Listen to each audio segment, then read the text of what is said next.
ও যা ট্রিটমেন্ট করে আসছে বা দেখে আসছে ও সব কিছুই আপাতত আলহামদুলিল্লাহ ভালো, খুব বেশি হয়তো সময় লাগবে না সব কিছু। তারপরও ওর উপর নির্ভর করতেছে, আমি জানি ও মেন্টালি স্ট্রং। আর তারপরে এখানে যে এটা দেখছে ওরা, এখানে যে ট্রিটমেন্টটা করবে আমার বিশ্বাস যে খুব বেশি হলে হয়তো 2 থেকে 3 সপ্তাহের মধ্যে এটা মানে ক্লিয়ার হয়ে যাবে।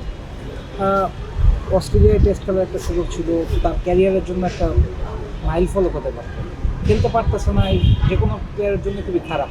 এই সময়টা মেন্টালি ডাউন কিনা, বা আপনারা কীভাবে আসলে ইন্সপায়ার করেন এই কঠিন সময়টা? না, আমার কাছে মনে হয় যে মাঝে মাঝে এরকম একটা ইনজুর বা না খেলতে পারাটা আমার কাছে মনে হচ্ছে গুড লাক।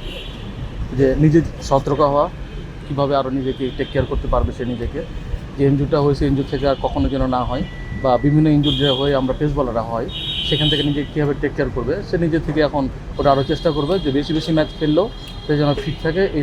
এই বিষয়ে অনেক কথা বলছে আমার সাথে, এবং চেষ্টা করবে আরও হার্ডও কীভাবে করা যায় সেই বিষয়ে অনেক কথা বলছে, যাতে করে নেক্সট টাইম যেন ইনজুর থেকে প্রিপারেন্ট থাকে বা ইনজুর থেকে দূরে থাকতে পারে, সেই জিনিসটাও চেষ্টা করতেছে।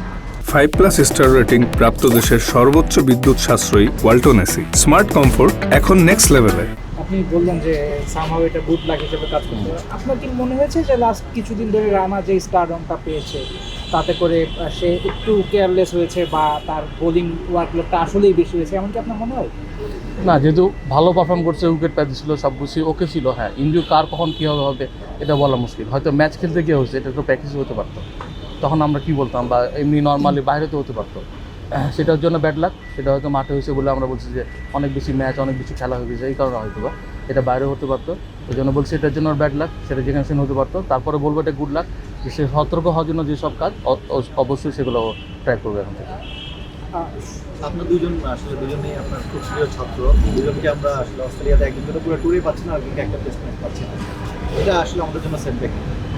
না, আলহামদুলিল্লাহ, যে হয়তো বা আমরা যে মনে করছিলাম যে শরীফুলকে হয়তো পাবো না দুটাতে, কালকে দেখছি সে বোলিং করছে, সে ভালো আছে, এবং কথা বলছি তার সাথে, সে অনেক এখন ফিট। আমার বিশ্বাস যে ও হয়তো বা সেকেন্ড টেস্টে খেলতে পারবে, এটা আমাদের কাছে গুড লাক যে তাকে আমরা আবার সেকেন্ড ম্যাচে আমরা পাচ্ছি।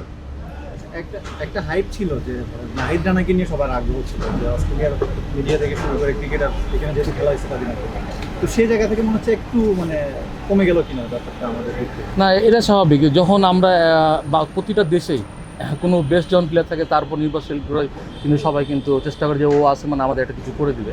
তো এরকম যদি হয় যে আমরা হয়তো এই মুহূর্তে রানার উপরে আমরা নির্ভরশীল ছিলাম, নির্ভরশীল ঠিক এরকম না, যার দিকে তাকিয়েছিলাম ও একটা ভালো কিছু করবে, তাহলে বাংলাদেশ ভালো কিছু করবে।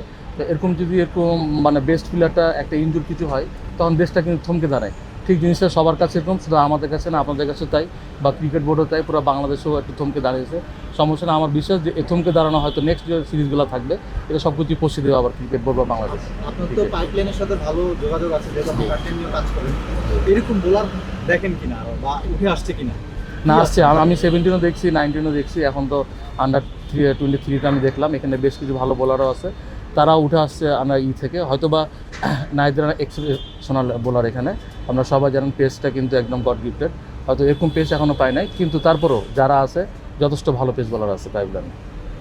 হ্যাঁ, মুশফিক সুযোগ পেয়েছে, মুশফিক হাসান, আপনি তার সাথেও কাজ করেছেন। খুব বেশি কথা হচ্ছে না, খুব বেশি এক্সপেকটেশনসও নাই মুশফিকের কাছে। আপনি তার আসল চেহারাটা জানেন, মুশফিক কী করতে পারে অস্ট্রেলিয়া সিরিজে? না, আমি 17 দেখছি, এসে ওয়েল, ও ভালো এনার্জেটিক, অনেকক্ষণ বোলিং করতে পারে, এবং ও জোরেও বল করতে পারে। হয়তো বা সুযোগ এর আগেও পাইছিল, হয়তো ম্যাচ খেলানোর সুযোগ হয়নি তাকে। আমার বিশ্বাস যে অস্ট্রেলিয়া নিয়ে গেছে, আমার বিশ্বাস সে এখানে ভালো করবে। আর ওই বিশ্বাসটা আছেই বলেই কিন্তু রানার যে খান্তিটা আছে, হয়তো পুরোপুরি পূরণ করতে না পারলেও আমার বিশ্বাস যে কাছাকাছি একটা কিছু করবে ও।